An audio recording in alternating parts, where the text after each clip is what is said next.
말씀을 가지고 여호와로 말미암아 기뻐하며 라는 제목으로 말씀을 좀 나누기 원합니다. 우리 계속해서 토요일에 시편해 주시는 하나님의 말씀으로 은혜를 나누고 있죠. 사랑하는 성도 여러분, 성도들에게 있어서 기쁨은 아주 중요한 신앙의 열매입니다. 농사를 짓는 농부를 생각해 보십시오. 농부가 봄에 씨를 뿌리고요, 열심히 여름에 가꾸고 잡초도 뽑고 가지치기도 하고 그 모든 나무와 풀들, 그 벼들을 기르고 가꿉니다. 왜죠? 그 이유는 결국 열매를 보기 위함입니다.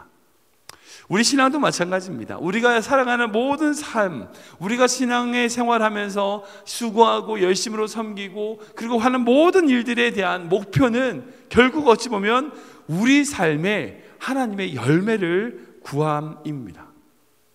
그리고 그 열매 중에 가장 귀한 열매가 무엇이냐? 바로 기쁨입니다. 오늘 시편 97편 말씀 보면 계속해서 시편의 저자들이 뭐라고 선포하느냐? 기뻐하라, 기뻐하며 기뻐할지어다. 계속 기쁨을 선포하고 있는 모습을 볼 수 있습니다. 사랑하는 기독교에 3대 순환이 있습니다. 그게 뭐냐면 하나님이 은혜를 주시는 게 있어요. 하나님 우리에게 은혜를 주십니다. 그 은혜를 받으면 우리가 어떻게 해요? 기뻐해요. 우리가 기뻐합니다. 그 은혜 때문에 기뻐하는 거죠. 마음이 정말 즐겁고 행복하고 기쁩니다. 그리고 그 기쁨을 말미암아 하나님을 찬양하고 감사하고 영광 돌리는 거예요. 그럼 하나님이 그 찬양과 영광을 받으시고 어떻게 해요? 또 은혜를 주세요. 또 기뻐해요. 또 찬양해요. 감사해요. 은혜 주세요. 기뻐해요. 감사해요. 이게 기독교의 선순환입니다. 신앙생활에서 가장 신앙생활 잘하시는 분이 이렇게 살아요. 은혜 받는 거에 대해 정말 기뻐하고 하나님을 찬양하고 또 은혜 주시면 기뻐하고 찬양하고, 여러분 이게 가장 바람직한 선순환의 신앙생활이죠. 그런데 많은 성도들이 이렇게 돌지 못해요. 왜? 은혜 주셨을 때 기뻐하지 않는 거예요. 내 예전에 주셨던 은혜 알죠 그거 우리가 받은 은혜에 대하여 그저 그런 것으로 받아들일 때, 기뻐하지 않을 때 이 순환은 깨집니다. 그리고 우리가 하나님께 찬양과 영광과 감사를 드리지 않으면 이 순환은 깨집니다. 그러니까 이 사이클을 계속 돌리는 사람이요, 바른 신앙생활, 기쁨의 열매를 거두는 인생이 되더라는 거죠. 사랑하는 성도 여러분, 날마다 은혜를 사모하십시오. 하나님 은혜 주실 겁니다. 반드시 주실 겁니다. 그럼 그 은혜 받으면 어떻게 하세요? 기뻐하셔야 돼요. 기뻐하셔야 돼요. 그 은혜로 말미암아 기뻐하십시오. 그리고 그 기쁨으로 하나님께 감사와 찬양을 올리십시오. 그럼 반드시 하나님이 또 다른 은혜를 주실 겁니다. 여러분, 그럼을 말미암아 우리 삶에 그 기쁨의 열매를 만들어 나가는 삶, 이것이 바로 하나님이 진정 우리에게 원하시는 삶이더라는 거죠. 그러니까 오늘 시편의 저자는 이렇게 고백합니다. 우리 12절 말씀 볼까요? 같이 읽겠습니다. 시작. 의인이여 너희는 여호와로 말미암아 기뻐하며 그의 거룩한 이름에 감사할지어다. 아멘. 이 두 가지가 다 나오는 거예요. 여호와로 말미암아 기뻐하고 그 거룩한 이름을 감사하라. 이 감사라는 것이 결국 찬양하고 영광 돌리라는 거예요. 하나님의 그 이름으로 말미암는 기쁨, 그리고 그 기쁨으로 말미암아 드리는 감사, 이 기쁨과 감사가 우리 신앙 가운데 있을 때에 정말 하나님의 인도하심, 하나님의 동행하심을 바라보며 그분과 동행하는 선한 목자 되신 주님을 따라가는 인생이 될 수 있다는 거죠. 그렇다면 오늘 시편의 저자는 어떻게 이렇게 기뻐할 수 있는가? 그걸 좀 찾아보기 원합니다. 이 시편 97편의 저자는요, 하나님을 기뻐하고 찬양합니다. 어떻게 그럴 수 있는가? 한 두 가지 정도 생각하기 원하는데요. 첫 번째는 뭐냐? 하나님께서 우리를 다스리시기에 기쁨을 누린다는 거예요. 우리 같이 읽어볼까요? 시작. 하나님께서 우리를 다스리시기에 기쁨을 누립니다. 아멘. 우리 1절 말씀 다 같이 읽어보겠습니다. 시작. 여호와께서 다스리시리니 땅은 즐거워하며 허다한 섬은 기뻐할지어다. 아멘. 하나님이 다스리시니, 하나님이 통치하시니까 땅, 그리고 산, 그리고 그 모든 백성들이 기뻐한다는 거예요. 사랑하는 성도 여러분, 기쁨은요 하나님의 고유의 영역입니다. 성경에서 말하는 기쁨은요 세상에서 존재하지 않는 기쁨입니다. 하나님에게만 있는 기쁨이 있어요. 세상은 우리에게 그 기쁨을 줄 수 없습니다. 하나님에게만 있어요. 우리가 아무리 좋은 집을 사고 좋은 차를 사고 좋은 것을 가지고 무슨 게임도 하고 성공도 하고 돈도 벌고, 여러분 그렇게 세상에서 주는 건요 잠깐이에요. 이 기쁨이라고 하는 것은, 하나님의 다스림으로 통하여 주시는 기쁨이라는 것은요, 하나님께만 있어요. 하나님 안에 있을 때만 있습니다. 결국 사단이 줄 수 있는 게 아니에요. 줄 수도 없고 알 수도 없는 거예요. 사랑하는 여러분, 우리가 그 하나님 안에 있을 때에 기뻐할 수 있는 것, 이 기쁨이 어떤 것인가? 이것은요, 하나님의 다스림과 하나님의 통치하심과 하나님의 함께하심 아래에 있을 때에, 그 안에 머물고 있을 때에 발견할 수 있는 기쁨이라는 거예요. 근데 진짜 재밌는 게요, 이 기쁨을 뭐라고 표현하나, 무엇으로 말미암아 기뻐하는가? 우리 8절 말씀 볼까요? 같이 읽겠습니다. 시작. 여호와여, 시온이 주의 심판을 듣고 기뻐하며 유다의 딸들이 즐거워하였나이다. 아멘, 아멘.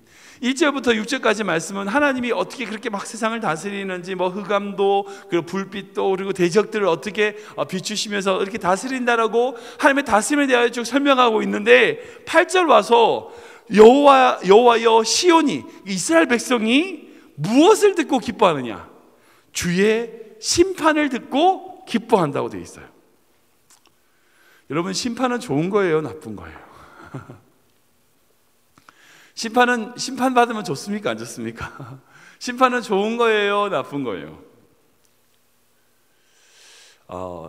이제 지난주 이제 고린도후서 말씀, 제가 사실 다른 말씀으로 제가 질그릇에 가진 보배로 말씀을 나눴지만, 제가 많이 고민을 했어요. 다른 말씀을 나눌까 했는데, 그 중에 한 가지가 뭐냐면 고린도후서 2장에 있는 그리스도의 향기에 대한 부분이에요.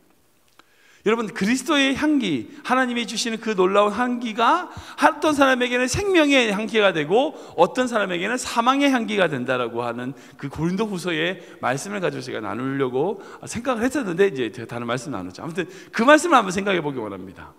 여러분, 그리스도의 향기가 뭘까요? 그리스도의 향기가 어떤 사람에게는 생명의 향기가 되고, 그리스도의 향기가 어떤 사람에게는 저주의 향기가 된다. 예수님의 향기가 두 가지가 있는데, 하나는 좋은 향기가 있고 하나는 나쁜 향기가 있구나, 이렇게 생각하시는 분이 있을 것 같아요. 아니요, 그렇지 않아요. 한계예요, 한계. 그리스도의 향기는 동일한 향기예요. 그런데 그 향기가 어떤 사람에게는 뭐가 돼요? 생명의 향기가 되는 거예요. 어떤 사람에게는요, 저주의 향기가 되는 거예요. 여러분들, 이제 옛날에 이제 그 중세시대, 아니 고대 시대에 로마에서 전쟁을 마치고 막 돌아오면 어떻게 합니까? 승전한 장군이 개선문으로 탁 들어오게 되면 막 모든 백성들이 막 꽃을 막 뿌리고 막 향초를 막 피워가지고 그 전쟁에서 승리한 병사들을 환영해주는 그런 향기를 막 뿜어요. 그런 전통이 있어요. 근데 만약 생각해 보십시오. 그 향기 냄새가 막 맡았어요.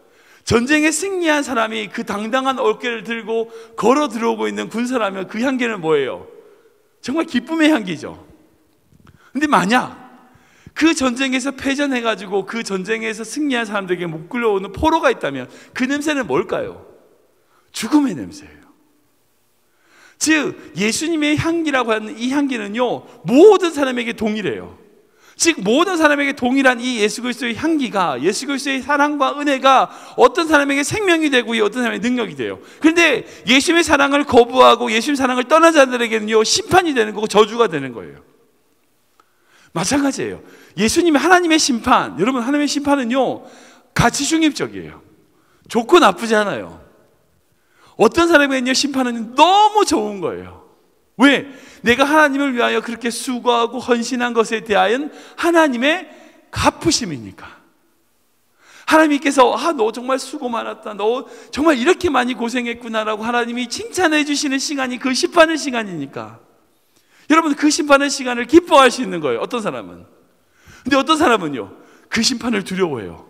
왜? 하나님을 떠나 있으니까. 하나님에게 떠나 있는 자이니까 그 심판을 두려워하고 그 심판이 저주라고 생각하는 거예요. 여러분, 심판은요, 좋은 것도 아니고 나쁜 것도 아니에요. 심판은 심판이에요. 근데 우리 그리스도인으로서 어떻게 해요? 그 심판을 즐거워하고 기뻐하시다. 왜? 하나님의 다스림 안에 있기 때문에.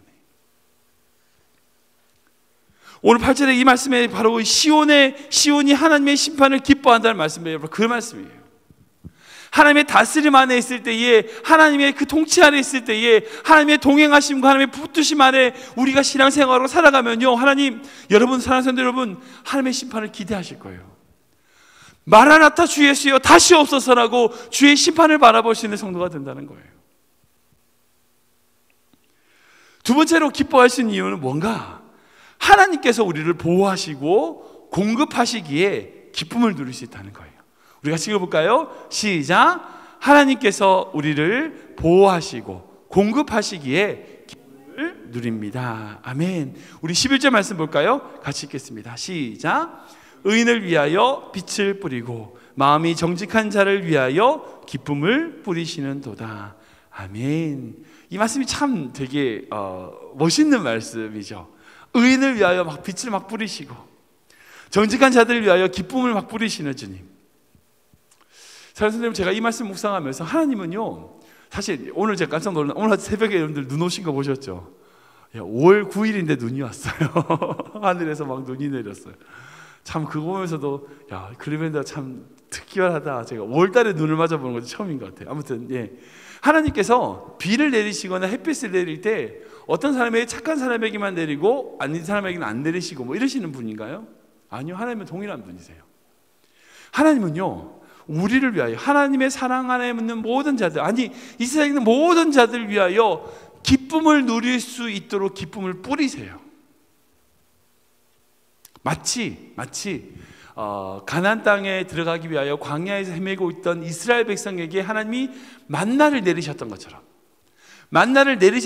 하나님은요 기쁨을 뿌리세요. 주님을 빛을 뿌리시고요 기쁨을 뿌리세요. 근데 그 기쁨으로 누리는 자는 어떤 자냐? 마음이 정직한 자들이에요. 나가서 그 만나를 줍는 자들은요, 그 만나는 양식이 돼요. 그런데 나가서 그것을 줍지 않아, 그 만나를 줍지 않아, 하나님이 뿌리신 기쁨을 거두지 않아, 그러면 어떻게 돼요? 아무것도 아니에요. 나하고 저 상관없는 거라고요. 신앙생활 하시는 분 중에 그런 분들이 있어요. 하나님이 그 사람을 위하여 얼마나 많이 그 사람을 위하여 예비하시고 준비하시고 일하시고 기쁨을 뿌리셨는지 몰라요. 다른 사람은 다 보여. 근데 정작 자기는 모르는 거예요. 자기는 나는 이것도 없고 저것도 없고 이것도 부족하고 이것도 안 되고, 안 되는 것만 찾는 거예요. 없는 것만 얘기하는 거예요. 하나님이 위하여 일하셨던 모든 것들, 사방에 뿌려놓은 기쁨들을 보지 못하고 끊임없이 불평과 불만만 죽고 있는 거예요. 사랑하는 여러분, 하나님은요 우리를 위하여 날마다 아름다운 기쁨을 뿌리시는 분이에요. 그 기쁨을 거두는 자, 그 기쁨을 찾고 그 기쁨을 함께 하는 자에게 기쁨이 되는 거죠. 늘 하나님 우리에게 그렇게 기쁨을 공급하신다 약속하신다는 거예요. 그리고 또 뭐예요? 우리를 보호하신대요. 우리 2절과 3절 말씀 볼까요? 같이 읽겠습니다. 시작. 구름과 바람이 그를 둘렀고 의와 공평이 그의 보좌에 깃들어다. 우리 그의 앞에서 나와 사망의 대적들을 쫓아내신다. 아멘, 아멘. 우리가 하나님의 평강을 누리기 위해서 제일 먼저 해야 될 것이 기뻐하는 것인데, 그렇게 기뻐할 때에 하나님이 뭐라고 말씀하시냐? 나와서 사방의 모든 대적들을 무찌르시고 지키신다는 거예요. 그리고 10절 말씀 볼까요? 같이 읽겠습니다. 시작. 여호와를 사랑하는 너희여, 악을 미워하라. 그가 그의 성도의 영혼을 보존하사 악인의 손에서 건지시느니라. 아멘. 하나님이 보호하시고 하나님이 지키신다는 거예요. 아무리 많은 흑암들이 둘러있고요, 구름이 빽빽하게 있을지라도요, 사방이 불이 그 앞에 있을지라도요, 하나님께서 그들 모든 것들을, 대적을 미워하시고 그리고 그 모든 대적들에서 건지시고 보호하신다는 거예요. 사랑하는 이것이 진짜 중요합니다. 하나님은요 우리를 보호하시고 공급하시는 분이에요. 우리가 이것을 믿을 때에 기뻐할 수 있어요. 우리가 이것을 바라볼 때에 우리 삶의 기쁨을 거둘 수가 있는 거예요.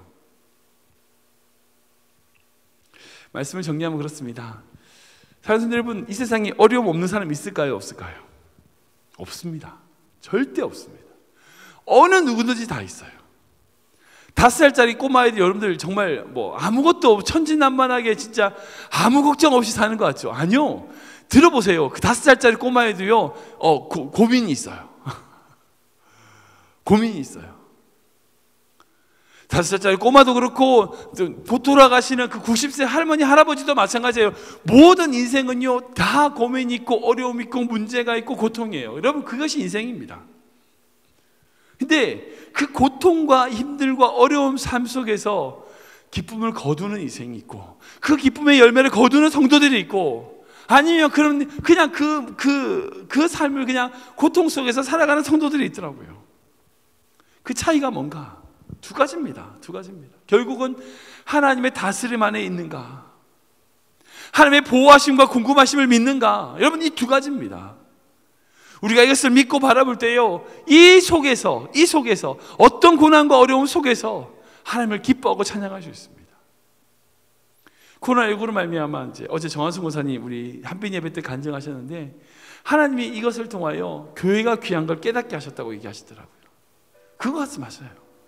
이 코로나19라고 하는 어려움과 힘들고 어려운 환경 속에서 하나님은요, 우리가 무엇을 발견하기를 원하세요. 이 속에서일지라도요, 기쁨을 찾기를 원하신다고요. 고통이 있는 환경 속에서지만 여러분의 가정 속에서도요, 기쁨을 찾기를 원하신다고요. 그것이 주님의 마음이에요. 그리고 그 기쁨 속에서 나아가면 여러분 성공할 수 있어요. 신앙생활 성공할 수 있어요. 뭐 기쁜데요, 기쁜데요. 우리가 그 기쁨을 회복해야 됩니다. 여러분들 처음 예수님 만나셨을 때 기뻐했던 거 기억나시죠? 그때를 생각하십시오. 열정으로 신앙생활 하셨을 때 있으셨잖아요. 그때 주셨던 그 기쁨이 있으셨잖아요. 여러분들 가정 가운데 있었던 그 주님의 그 기쁨이 있으셨잖아요. 그 기쁨을 회복하셔야 돼요. 그 기쁨으로 나아갈 때에, 하나님의 찬양하고 영광 돌릴 때에 하나님이 또 다른 은혜를 여러분들 위하여 예배하시고 준비하시는 분이란 것 믿고 바라보시는 귀한 성도 되시길 주님으로 축원합니다.